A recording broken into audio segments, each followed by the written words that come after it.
প্রিয় উপস্থিতি, রব্বুল আলামিন এই রূহ নামক ইঞ্জিনটা আমার আল্লাহ মায়ের পেটের ভিতরে আমাদেরকে দিলেন 6 মাস না 4 মাস সময়ে। আল্লাহ বলেন ওয়াজালা সুম্মা জাআলা নাসলাহু মিন সুলালাতিন মিন মাইন মাহিন। আমি মানুষের বংশ বিস্তার করেছি। মানুষ যে বংশ বিস্তার হয়, ছেলে হয়, মেয়ে হয়, নাতি হয়, হয় না? হয়। আপনার ছেলে হলো, ছোট্ট ছেলেটা ধীরে ধীরে বড় হলো, তার বিয়ে দিলেন, একটা নাতি হলো, ধীরে ধীরে সেও বড় হলো, আবার নাতি বিয়ে দিলেন, নাতির ঘরে আপনার পুতি হলো। এমনও ব্যক্তি আছে নাতির ঘরে পুতি দেখে তারপরে মারা গেছে, ঠিক কিনা? এরকম আছে। এই যে কোরআন বলতেছে সুম্মা জাআলা নাসলাহু মিন সুলালাতিন মিন মাইন মাহিন, আমি মানব জাতির বংশ বিস্তার করলাম এক বিন্দু পানি থেকে, যেই পানিটা বাবার পৃষ্ঠদেশ থেকে, মায়ের বক্ষদেশ থেকে প্রবাহিত হয়ে নিরাপদাধারী রেহেমে আল্লাহ আমার পেটের মধ্যে রেখে দিয়ে প্রথম 40 দিন আল্লাহ রিফাইন করলেন। 40 দিন রিফাইন করার পরে ওই পানির অংশটাকে আল্লাহ রক্তের অংশ বানাইলেন। আরো 40 দিন রিফাইন করার পরে ওই রক্তের অংশটাকে আল্লাহ গোশতের টুকরা বানাইলেন। ওই গোশতের টুকরাতে আরো 40 দিন রিফাইন করার পরে হাত, চোখ, কান, নাক, হাত, পা, কলিজা, ফেফসা, নারী বুড়ি অঙ্গ প্রত্যঙ্গ আল্লাহ বানাইলেন। 120 দিনের মাথায় আমার আল্লাহ রূহ নামক ইঞ্জিনটা জিব্রাইলের মাধ্যমে রূহের জগৎ থেকে মায়ের রেহেমের ভিতরে আল্লাহ ঢুকাইয়া দিলেন, ফুকাইয়া দিলেন। একবার জোরে বলবেন কি আল্লাহু আকবার। আমাদের কোনো শক্তি আছে? আমরা কিছু ছিলাম এক সময়? কিচ্ছু ছিলাম। দুনিয়ার একটু সাধারণ ক্ষমতা পাওয়ার পর আমরা মনে করছি বিরাট কিছু হয়ে গেছে। বড় আফসোস। কোরআন বলতেছে কাইফা তাকফুরুনা বিল্লাহি ওয়া কুনতুম আমওয়াতা। আল্লাহু আকবার। হে মানুষ, তুমি কিছুই ছিলে না, তুমি কিচ্ছু ছিলে না, তুমি মৃত্যু ছিলা, নির্জীব ছিলাম। বাবার শরীরের নির্গত ওই পানির মধ্যে তুমি ছিলা, বাবার শরীরের নির্গত পানির মধ্যে তুমি ছিলা। তুমি কিছুই ছিলে না, একসময় নির্জীব, নিষ্প্রাণ, নির্জীব, একবারে মৃত ছিলা তুমি কিচ্ছু ছিলে না এক সময়। আমি রব্বুল আলামিন, আমি তোমাদেরকে আবার জীবন দিলাম, কাঠামো দিলাম, জিন্দেগি দিলাম, বাবা দিলাম, মা দিলাম। ছোট্ট কালে মায়ের পেট থেকে তুমি দুনিয়াতে আসছো, মায়ের রেহেমে তুমি ছিলা। তোমার খাবারের পানিটুকু আমি আল্লাহ মায়ের রেহেমে আমি জমা করে দিয়েছি। তোমার পুষ্টিটা মায়ের নারীর মাধ্যমে আমি আল্লাহ তোমাকে দিয়েছি। মার রেহেমের ভিতরে 120 দিনের মাথায় আল্লাহ পাক রূহ নামক ইঞ্জিনটা দিয়ে দেন। মার নারীর সাথে সন্তানের নারীর অ্যাডজাস্ট করে দেন। মা খাইলে সন্তানের খাবার খাওয়া হয়, মা ঘুমাইলে সন্তানের ঘুম হয়, মা সুস্থ থাকলে সন্তান সুস্থ থাকে। এই জন্য ডাক্তাররা বলে গর্ভবতী নারী যারা, অন্তঃসত্ত্বা নারী যারা, তোমরা তাদেরকে ভালো খাবার খাওয়াও। আল্লাহর নবী আমাদেরকে একটা গর্ভবতী নারীদের জন্য চিকিৎসা দিয়ে গেলেন। আল্লাহর নবী বললেন, আমার উম্মতেরা, তোমরা গর্ভবতী নারীদেরকে খেজুর খাওয়াও। কি খাওয়াও? এই ঘুমাবেন না, ঝিম দিবেন না, রাত বেশি অনেক বৃষ্টি পড়ছে তো শরীরে মজা লাগতেছে। কথা ঠিক কিনা? একসাথে বলেন, কি খাওয়াও? নবীজি গর্ভবতী নারীদেরকে কি খাওয়াইতে কইছে? আমরা তো খালি ফুসকা খাওয়াই, ফুসকা, ফুসকার চটপটি। উরে খায়, বাপরে বাপ, নাম দিছে বিসমিল্লাহ চটপটি হাউস। চটপটির বিরাট মার্কেট। ফুসকা, চটপটি, আবি জাবি, সিঙ্গারা, পুরি, ফসা মশা এগুলি হুশ পায় না, খালি খেতে। আল্লাহর নবী বলেন, উম্মত তোমার গর্ভবতী স্ত্রীকে তুমি খেজুর খাওয়াও, কারণ খেজুর আল্লাহর জান্নাতের ফল। একসাথে জোরে বলবেন কি মারহাবা। কিসের ফল? শুধু জান্নাতের ফল না, আমাদের দেহের একটা অংশ। বলবেন হুজুর সেটা কেমন বুঝাই? আল্লাহর নবী বললেন,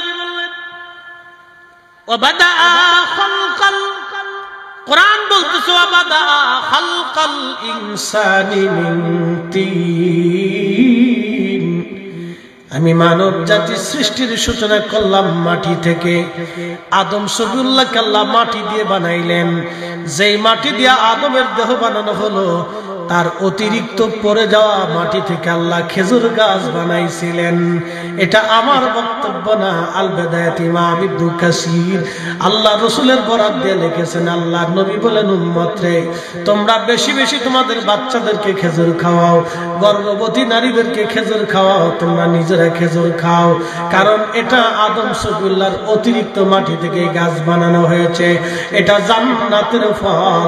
এই খাবার খাইলে তোমাদের শরীর হৃষ্টপুষ্ট হবে। একবার জোরে বলা যাবে কি মারহাবা। এই গোলাপান এদিকে, খালি হাফ প্যান্ট পরে ঘুরতেছিস, এদিকে আয় বাবা, আয় বাবা, আর সব বস। এই তুই যাসকে ওর রোয়াজ শোনার বয়স না, তুমি খালি ঘুরে। আসো বাবু, আসো, ভিতরে আসো, চলে আসো, চলে আসো, বসো বসো। তাহলে আল্লাহ রাসূল কি খাইতে বলছে? খেজুর। জোরে বলেন, কি খাইতে বলছে? খেজুর। তাহলে আমরা আমাদের বাচ্চাদেরকে কি খাওয়াবো? না চিপস খাওয়াবো? বেশি করে চিপস খাওয়াবো না। খেজুরের দাম বেশি হলো, দামে যেমন কাজে তেমন, ঠিক কিনা? দামে যেমন কাজে তেমন। 10 প্যাকেট চিপস না খাওয়াই আপনি 10টা খেজুর খাওয়ান। 10 প্যাকেট চিপস খাওয়াইলে গ্যাসের রোগী হবে, কিন্তু 10টা খেজুর যদি বাচ্চারে খাওয়াইতে পারেন, ওই 10টাই কাজে লেগে যাবে, ঠিক কিনা? খেজুর খেজুর হুজুর, এই খালি ওয়াজ করলে তো হবে না, একটু মেডিসিনের দেওয়ার দরকার আছে। এটা আল্লাহ রসুলের তরিকা, মানে আল্লাহর নবীটা খাইতে বলছেন। তাহলে বুঝতেছেন রসুলের কথা মনে হয় মিথ্যা টিথ্যা আছে। হ্যাঁ, এই বুঝতে করতেছেন তো? পৃথিবীতে একজন ব্যক্তি জীবনে কোনোদিন হটকারিতা, মিথ্যা, ধোঁকাবাজি, প্রতারণা, আইব, দোষ, ত্রুটি, খাতা, কোনো ভুল একজন ব্যক্তির নাই, একজন মানবের নাই। তিনি আমাদের নবী রাহমাতুল লিল আলামিন। কথা বলেন ঠিক না বেঠিক? জীবনে কোনো ভুল নাই, জীবনে তার জীবন নিয়ে কোনো সন্দেহ নাই। যারা করবে তাদের জন্মে ভেজাল আছে। যে তসলিমা নাসরিন একটা মরে গেছে, আচ্ছা মরে যায় কি পাইছে? কি হইলটা কি? শেষ পর্যন্ত তো মরে যাওয়া লাগছে না, কি বলে? মরে যাওয়া লাগছে না? আল্লাহর কাছে চলে যাওয়া লাগছে না? তো কি নিয়ে গেল? দুইটা জিনিস নিতে পারে না, 1 নম্বর ঈমান, 2 নম্বর আমল। সে কি নিছে? জীবনে বিয়েও বসতে পারে না, কারণ পুরুষ মানুষ দেখতে পারতো না বলে বেডি। হেতাই কইতো যে বেডিরা যেমনে দাঁড়ায়, যেমনে পুরুষ মানুষ দাঁড়ায় পেশাব করে, বেডিরা ওইভাবে দাঁড়ায় পেশাব করে। এর কথা ছিল সমান অধিকার। আচ্ছা আল্লাহ কি আমাদেরকে সমান অধিকার দিছিল? না, আল্লাহ আমাদেরকে সমান সমান দেন না, আল্লাহ রসুলও দেন না। সৃষ্টিগত ভাবে পার্থক্য আছে, ঠিক কিনা? এটা পার্থক্য সৃষ্টিগত। আমাদের কাজ বাইরে বাইরে, তাদের কাজ ঘরে ঘরে। নারী যদি বাইরে চলে আসে তাহলে বিপদ। এই জন্য আল্লাহ নারীদেরকে ঘরে ঘরে, পুরুষদেরকে বাইরে বাইরে। এটা সৃষ্টিগত। সৃষ্টিগতভাবে আল্লাহ রাব্বুল আলামিন এগুলি করছেন। তাসলিমা নাসরিন মরে গেল, নামটা ছিল তার মুসলমানের নাম, জন্ম হয়েছিল মুসলমানের ঘরে, মা ছিল একজন নামাজি, কিন্তু ভাগ্যক্রমে একটা কন্যা সন্তান আসলো, সে হয়ে গেল নাস্তিক। মরণের সময় সে কিছুই রাখতে পারল না, ইজ্জত না, দুনিয়াও না, আখিরাতও পেল না, কোথাও কিছুই সে পেল না, চলে গেল আজ আল্লাহর কাছে। কিন্তু আল্লাহর কাছে তো আমাদের সবাই চলে যাব, আমরা কেউ থাকতে পারবো না। কারণ আল্লাহ মাটি দিয়ে আমাদেরকে বানাইলেন, আবার মাটির নিচে আল্লাহ আমাদেরকে নিয়ে চলে যাবেন। আমরা রূহগুলি আল্লাহর আদালতে আল্লাহর দরবারে নিয়ে যাবেন, কারণ মাটির দেহ আর কিয়ামতের ময়দান রূহ আল্লাহর দরবারের সামনে দাঁড়ায়া আল্লাহ রূহের হিসাব টানতে থাকবে। তুমি কি করছো না করছো আল্লাহ হিসাব টানবে। সিংড়ার মুসলমান, নাটোরের মুসলমান, খুব মনোযোগ দিয়ে কথাগুলি শুনবেন, আজ কথাগুলি শুনে যাবেন। আজ মানব দেহ আল্লাহ বানাইলেন, এই মানব দেহের ভিতরে আল্লাহ একটা ইঞ্জিন দিলেন, রূহ। মায়ের পেটের মধ্যে আল্লাহ পাক বড় করতে লাগলেন। এই মায়ের রেহেমের ভিতরে পানি যিনি দিলেন তিনি আল্লাহ, খাবার যিনি দিলেন তিনি আল্লাহ। এই জন্য ডাক্তাররা বলল গর্ভবতী নারীদেরকে ভালো ভালো খাবার খাওয়াইতে হয়, দুধ খাওয়াইতে হয়, ডিম খাওয়াইতে হয়, ভালো ভালো খাদ্য দিতে হয়। কারণ মা যদি পুষ্টিকর খাবার খায়, ছেলে মেয়ে বাচ্চা পেটের মধ্যে পুষ্টি হয়, ওটা মেধাবী হয়, ওটা পুষ্টি সম্মত বাচ্চা দুনিয়াতে আসে। এই জন্য গাইনি ডাক্তাররা বলে পুষ্টিকর খাবার নারীদেরকে খাওয়ান, গর্ভবতী নারীদেরকে পুষ্টিকর খাবার খাওয়ান। এখন আমার প্রশ্ন একটা রেখে যাব এখানে আজ, যদি নারীদেরকে, গর্ভবতী নারীদেরকে পুষ্টিকর খাবার খাওয়ানোর জন্য ওই বাচ্চার যদি পুষ্টি হয়, তাহলে গর্ভবতী নারীরা বাচ্চা পেটে নিয়ে টানা পানা রং বাহানা আর নাটক সিরিয়াল গান বাজনা দেখলে ওই বাচ্চাটাও টানা পানা গান বাজনা হয়ে যায়। কথা মনে হয় বুঝেন নাই? আবার বুঝেই সবাই বুঝে নেই, আবার বুঝে। মায়ের পেটে বাচ্চা, গাইনি ডাক্তাররা বলতেছে ভালো পুষ্টিকর খাবার খাওয়ান, এই আয়রন যুক্ত খাবার খাওয়ান, ভিটামিন যুক্ত খাবার খাওয়ান, শাকসবজি বেশি খাওয়ান, দুধ খাওয়ান, ডিম খাওয়ান, মাছ খাওয়ান, ফল ফ্রুট খাওয়ান, বেশি বেশি ভালো ভালো খাবার খাওয়ান। কারণ মার পুষ্টি হলে বাচ্চার পুষ্টি হয়। কথা তো সত্য। ডাক্তারের থিম অনুযায়ী, চিকিৎসা শাস্ত্র অনুযায়ী ঠিক। যদি মা বাচ্চাকে পেটে নিয়ে নামাজ পড়লে ওই বাচ্চাটা নামাজের প্রতি রুজু হয়। মা বাচ্চা পেটে নিয়ে জিকির করলে বাচ্চাটা ওই জিকির করতে বলা হয়। মা বাচ্চা নিয়ে কোরআন পড়লে ওই বাচ্চাটা কোরআনের প্রতি মহব্বত বেড়ে যায়। মা বাচ্চা পেটে নিয়ে দুরূদ শরীফ পড়লে ওই বাচ্চা রাসূলের প্রতি মহব্বত বেড়ে যায়। কথা কোন ঠিক কিনা? এটা সূত্র বলে, আমি বলতেছি সূত্র বলতেছি। এগুলো আমাদের শিখতে, আমাদের নারীদেরকে শিখাইতে। এটা প্র্যাকটিক্যাল থিং, একবারে প্র্যাকটিক্যাল আপনাদেরকে বুঝাচ্ছি। মার রেহেমের ভিতরে আল্লাহ রাব্বুল আলামিন এই বাচ্চাটাকে ধীরে ধীরে ধীরে ধীরে বড় করেন। আহা, দেখবেন কত মা রাত্রিবেলা ঘুমাইতে পারে না, অনেক বড় যন্ত্রণা হয়, ব্যথা বেদনা করে, তারপরেও এই মা বাচ্চার জন্য, সন্তানের জন্য ধৈর্য ধরতে থাকে। একদিন না, 2 দিন না, সর্বনিম্ন 6 মাস, সর্বোচ্চ 10 মাস 10 দিন মায়ের রেহেমে আমার আল্লাহ মাকে কষ্ট দিতে থাকে এই বাচ্চাটাকে দুনিয়ায় আনার জন্য। সেটা পশু পাখি থেকে শুরু করে সর্বমহলে মানব দানব থেকে শুরু করে সবাই যারা বাচ্চা পেটে নেয় তাদেরই কষ্ট হয়, বিরাট বড় ব্যথা যন্ত্রণা সহ্য করে তারা এই বাচ্চাটাকে বড় করতে থাকে। এই জন্য কুরআন আল্লাহ বলেন, আনিশকুরলি ওয়ালি ওয়ালিদাইক, তোমরা আমি আল্লাহর শুকর আদায় করো, আমার পরে তোমার বাবা মার প্রতি তোমরা কৃতজ্ঞ হও। পুটুর পুটুর বৃষ্টি বাড়তেছে, কি করার? বলেন আলহামদুলিল্লাহ। না না, জোরে আরো জোরে শুকর আদায় করলে নিয়ামত বাড়ে না কমে? ওয়াজ এই পর্যন্ত রাখলাম, মার পেটে বাচ্চা, পরে আসতেছে অনেকটা ওয়াজ শোনাই দিয়েছে। মুসা আলাইহিস সালাতু ওয়াস সালাম তুর পাহাড়ে যাইতেছে, একদল হাঁস মুসা নবীর সামনে দাঁড়ায় বলতেছে, হুজুর আপনি তো আল্লাহর সাথে কালাম করতে যান, তো আপনি জানেন আমরা তো পানি ছাড়া বাঁচি না, পানির খুব দরকার, বহুদিন আল্লাহ বৃষ্টি বাদল দেয় না, আপনি যে আল্লাহর কাছে বলেন আল্লাহ যাতে বৃষ্টি দেয়। কারা কইছে? হাঁস। জোরে বলেন কারা? হাঁস কি আমরা বানাইছি? ডিমটা বুঝি আমরাই বানাই। হ্যাঁ, এই যে মাঝে মধ্যে ডিমের দাম বাড়ে, কারণটা কি? হঠাৎ করে ডিমের দাম বাড়ে, তার মানে সমস্ত হাঁস আর মুরগি স্টক করছে, ওরা হরতাল করছে যে আমরা ডিম দেব না, তোরা ডিম পেড়ে খা, নাকি বলে? হ্যাঁ, এই যে সিন্ডিকেটরা হঠাৎ করে মালগুলি ডিমগুলি স্টকের মধ্যে জমা করে দিয়ে হঠাৎ কৃত্রিম উপায়ে ডিমের দাম বাড়ে।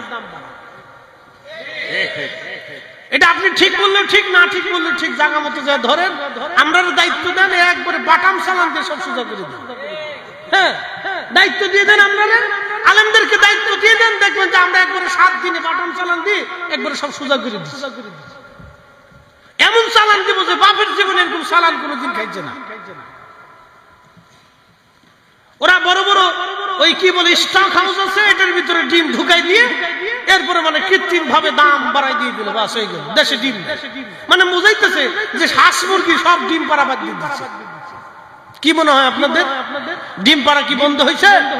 কালকে রাত্রে যেই মুরগা ডিম দিছে আজকে রাত্রে সেই মুরগা ডিম দিবে, হয়তো 19-20 হতে পারে, কিন্তু 15-20 হবে না, 10-20 হবে না, 19-20 হতে পারে। 100 মুরগার ভিতরে 2টা মুরগা ডিম কম দিতে পারে, কিন্তু 98টা মুরগা ডিম ঠিকই দিবে। তাহলে ডিমের দাম বাড়লো কেন? এই সমস্ত সিন্ডিকেটওয়ালারা এরকম সিন্ডিকেট করে করে আমার দেশের গরিব মানুষ থেকে কোটি কোটি টাকা তারা হাতায় নিয়ে যায়। এগুলি হলো বাংলাদেশের সবচেয়ে বড় শয়তান। এগুলি সব আজাজি, এগুলির পিটাইয়া বাংলাদেশ থেকে বের করার দরকার। কথা বলেন ঠিক কিনা? সব শয়তান, আগেও ছিল, এখনো আগামীতেও থাকবে। এগুলোর বাটাম চালান দিলে সব সুযোগ। এরা বাজারে কৃত্রিম সংকট তৈরি করে আমাদের কোটি কোটি মানুষকে এরা কষ্ট। প্রিয় উপস্থিতি,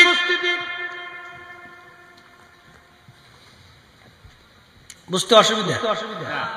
তাহলে একসাথে বলেন তো আল্লাহু আকবার। বাজারে যারা ডিম পাড়তেছেন তারা চলে আসেন, ডিম নিয়ে আসেন।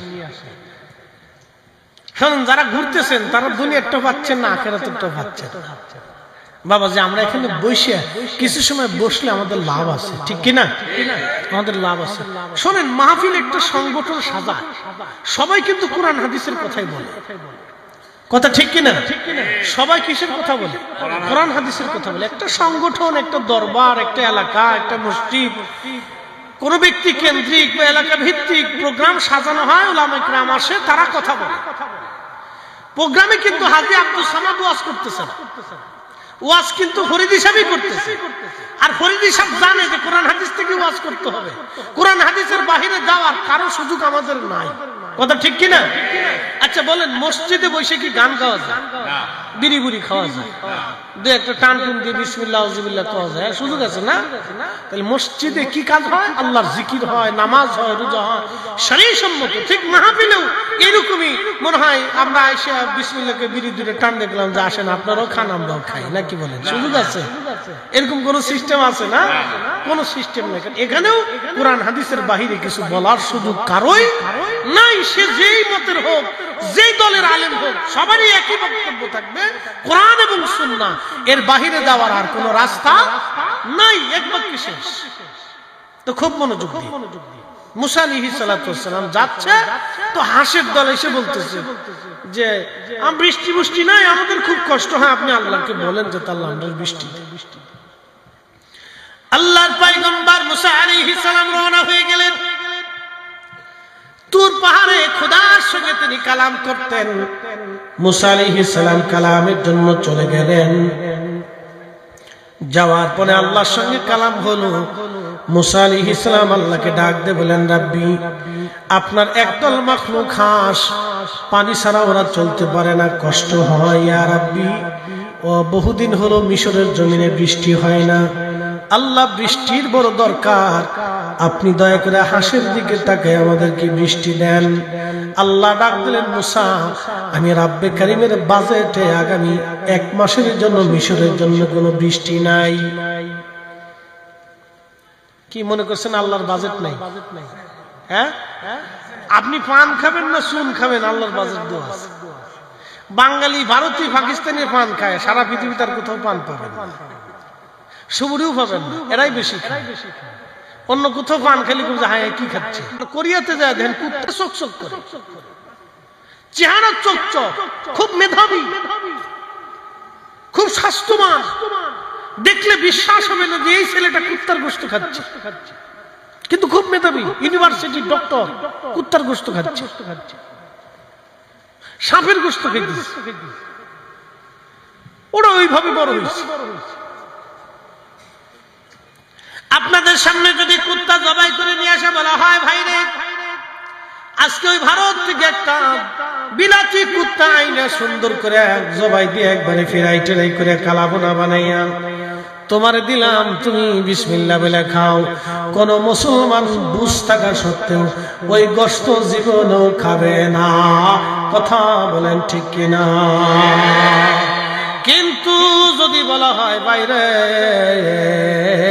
ঘুষের টাকা দিয়া গরুর গোশত কিনে আইনা দিলাম, তুমি খাও, মুসলমান খেয়ে ফেলবে।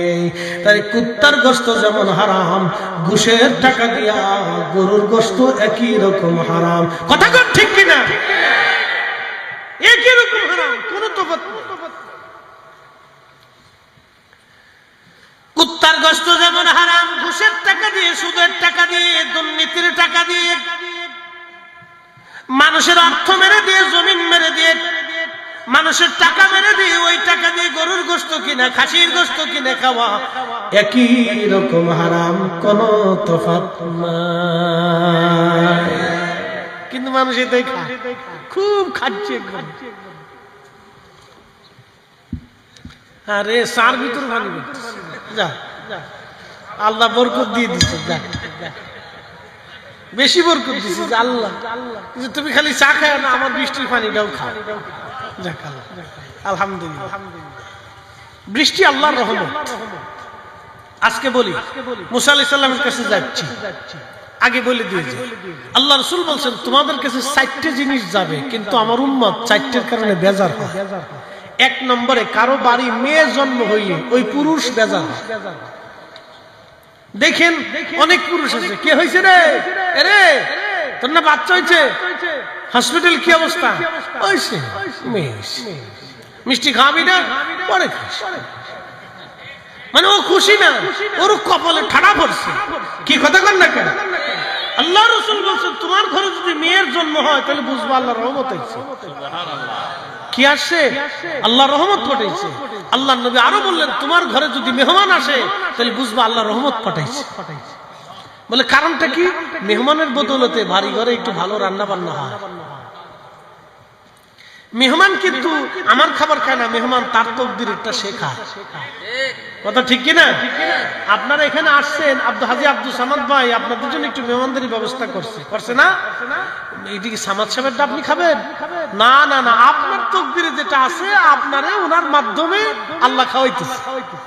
আলহামদুলিল্লাহ বলবেন না? তকদিরে আপনার যেটা আছে আপনি সেটা খাবেন, কিন্তু আল্লাহ ওনার মাধ্যমে আপনাকে খাওয়াচ্ছেন। উনি আপনাদেরকে দাওয়াত করছেন, ওনার সাধ্য মতো চেষ্টা করে, আপনারাও শরীক হয়েছেন, চলতেছে। তো খুব মনোযোগ দিয়ে। তো মেহমান আসলে আল্লাহ রাসূল বলছেন অনেকে বেজার হয়, কিন্তু মেহমান আসলে বুঝবা আল্লাহ রহমত আসছে। সুবহানাল্লাহ বলা যাবে না? মেহমান কার রহমত? আল্লাহর রহমত। 2 নম্বর, 3 নম্বরে বৃষ্টি।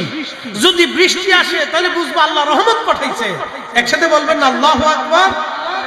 কিন্তু আমার উম্মত বৃষ্টি আসার পর অনেকে বেজার হয়। দেখবেন অনেকে কয় ধুর আল্লাহ এসে টাইম যে বৃষ্টি দিল, বিকেলে দিল তো পারতো। আবার কেউ কয় না সকালে দিল তো পারতো। আবার কেউ কয় দূর টাইম পেলো না, এই সময় আছে, এই সময় কি বৃষ্টির টাইম? এসব বৃষ্টির দরকার, সারা দেশে বৃষ্টি নেমে বন্যা টন্যা দিয়ে পানি টানি দিয়ে শেষ করে দিল, ফসলাদি শেষ হয়ে গেছে। মানুষ খাবে নাকি? এর খাওয়ানোর চিন্তা। এই 18 কোটি মানুষকে খাওয়ায় কে? না না, একসাথে বলেন কে খাওয়া? এত বৃষ্টি, এত পানি, ওই যে কুমিল্লা, ফেনী, চাঁদপুর দিয়ে পানি দিয়ে আল্লাহ একবারে ভরে ফেলাইলো। ভারত সব সুইচ গেট ছেড়ে দিয়ে মনে করছেন বাঙালি ডুবাই দিছি। আল্লাহ কে না, বেশি ডুবাইতে পারে না। আমরা বাঙালিরা এমন একটা জাতি, দেখেন যা মনে তাই হোক, টাকা দিয়ে, পয়সা দিয়ে, এটা দিয়ে, সেটা দিয়ে আমরা নিজেরা যাইয়া, আলেম ওলামা, বিভিন্ন সংগঠন, পোলাপান, যুবক সবাই মিলে যাইয়া, আহা সে কি দুর্গম পানি, দুর্গম এলাকা, সেখানে যায় ঘরের মধ্যে যায় বন্যার ভিতরে যায় খাবার দিয়েছে। একসাথে বলা যাবে না মারহাবা? আজকে একটা কথা বলে দিয়ে যে আপনাদেরকে, আমরা খামাখা মিলাদ নিয়ে দুরুদ নিয়ে বিহুদের ঝগড়া করি। বলে হুজুর কারণটা কি বুঝাই দিয়ে যাই। আমরা যখন কুমিল্লা ফেনীতে যে ত্রাণ দিলাম, শাইখ আহমদুল্লাহ ভাইও দিলেন, অনেক উলামা ইকরাম দিলেন, পীর মাশায়েখরা দিলেন, সব ঘরানার আলেমরা দিচ্ছেন। তারা কিন্তু আমরা কিন্তু আমাদের পকেটের পয়সা সব দিইনি, আপনারা যেগুলো পাঠাইছেন এগুলো আমরা দিচ্ছি। কথা ঠিক কিনা? আপনারা আমানত দিচ্ছেন, এই আমানতগুলি তাদের কাছে পৌঁছানো হয়েছে। আচ্ছা, দেওয়ার সময় বলা হয়েছে ভাই তুমি কি মিলাদ পড়ো?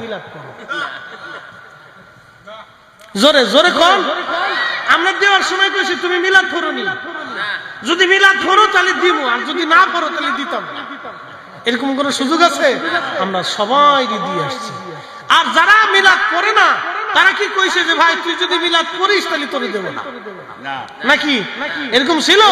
তার মানে বাংলাদেশে বিপদে আপদে দেশের স্বার্থে আমরা সবাই এক দেহ এক অভিন্ন।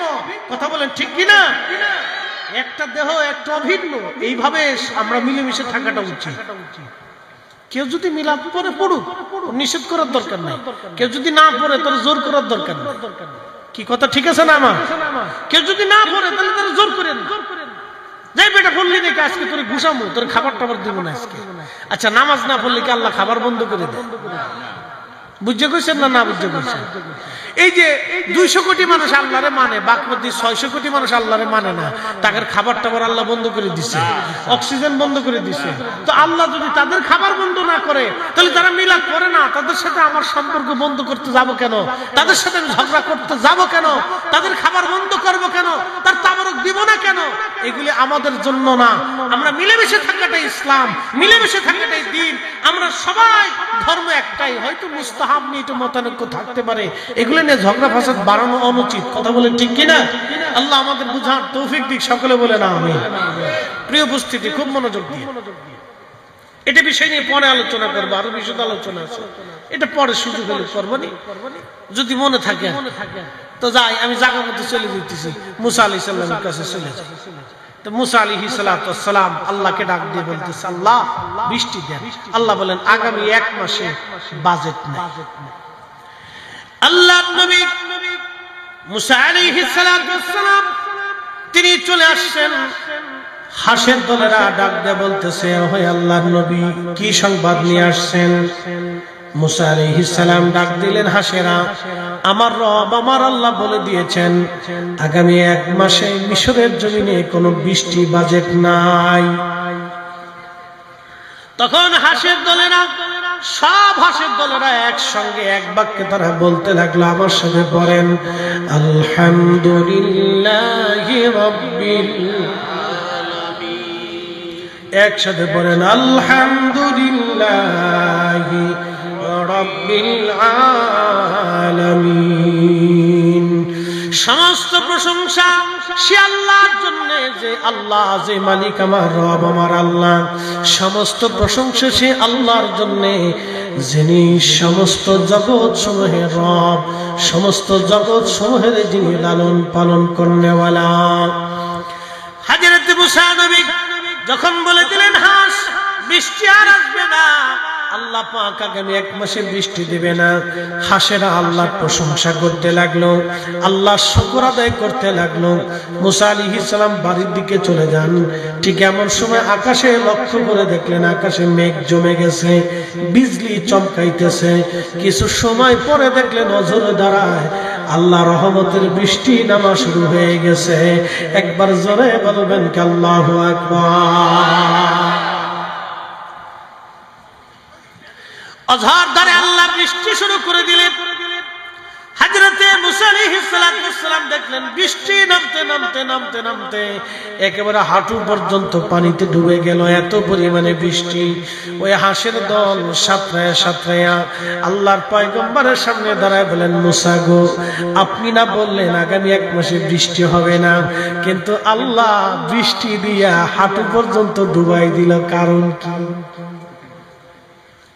মুসা আলাইহিস সালাম কাছে সেইটি আল্লাহ তো আর আমার কাছে মিছে কথা কয় না, আল্লাহ তো ঠিক বলছে। বৃষ্টি আসার কথা, 1 মাসে থাকার কথা, বৃষ্টি দিয়ে দিল আল্লাহ, কারণ কি? আল্লাহর সাথে গল্প শুরু করলেন, রাব্বি আপনি মাখলুকের সামনে আমার শরম দিয়ে ফেললেন। আপনি বলেন আগামী 1 মাসে কোনো বৃষ্টি হবে না, কিন্তু আপনি আগামী 1 মাসে বৃষ্টি দিলেন।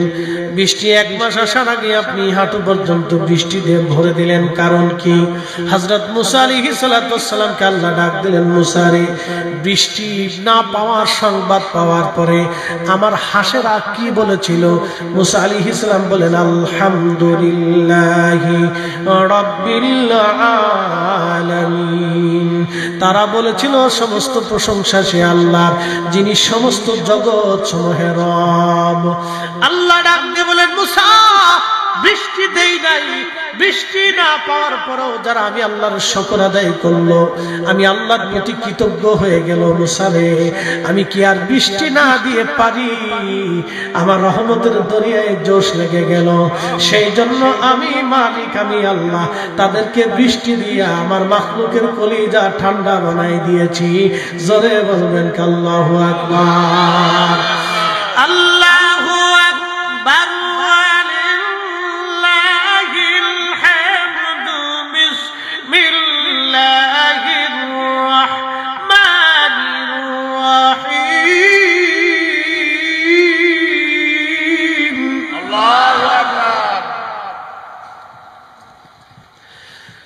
فاذكروني أذكركم واشكروني ولا تكفرون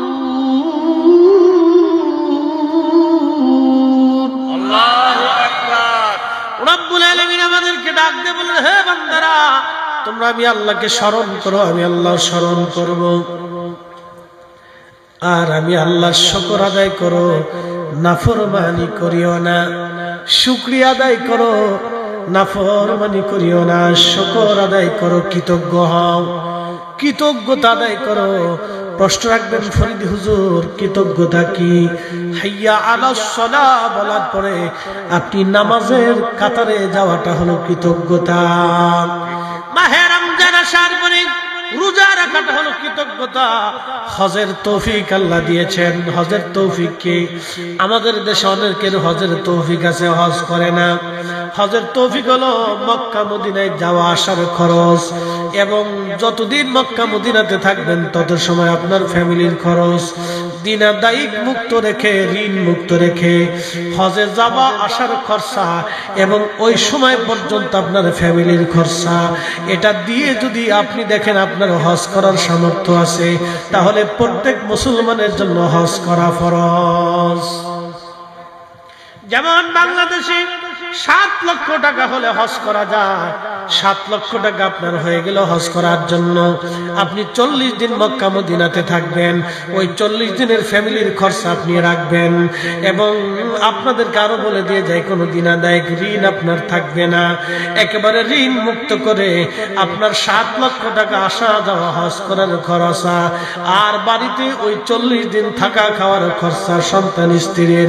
যদি এইরকম অর্থ আপনার থাকে, হজ করা ফরজ। এই সিস্টেমে দেখা গেলে আমার দেশের বহু মানুষের হজ ফরজ হয়ে গেছে, হজ করে না। কার কয়দিন পরে যায়, কয়দিন পরে যায়, কয়দিন পরে যায়, পরে বুড়া খেলে যাইয়া আরাফাতের ময়দানে খালি কুতে। আমি নিজে দেখছি তো, জমারাতে যায় শয়তানকে খাতুর মারতে পারে না, আমারটা মেরে দিয়ে 100 রিয়াল দিবানি, মেরে দিয়ে শয়তানে হাসে, তো হজ করতে ইচ্ছুক। কি কথা কর না, উচিত কথাই মহাবি বাজা হজ করতে ইচ্ছুক, কুচে খালি কুচে। এই জন্য যৌবনে হজ করতে হয়, সামর্থ্য আসার সাথে হজ করতে হয়। একসাথে বলবেন না মারহাবা। সামর্থ্য আসার সাথে কি করতে হয়? হজ করতে হয়। সামর্থ্য আসার সাথে হজ করতে হয়। সামর্থ্য হয়ে গেছে, হজে চলে যাবে, হজ আদায় করে আনে।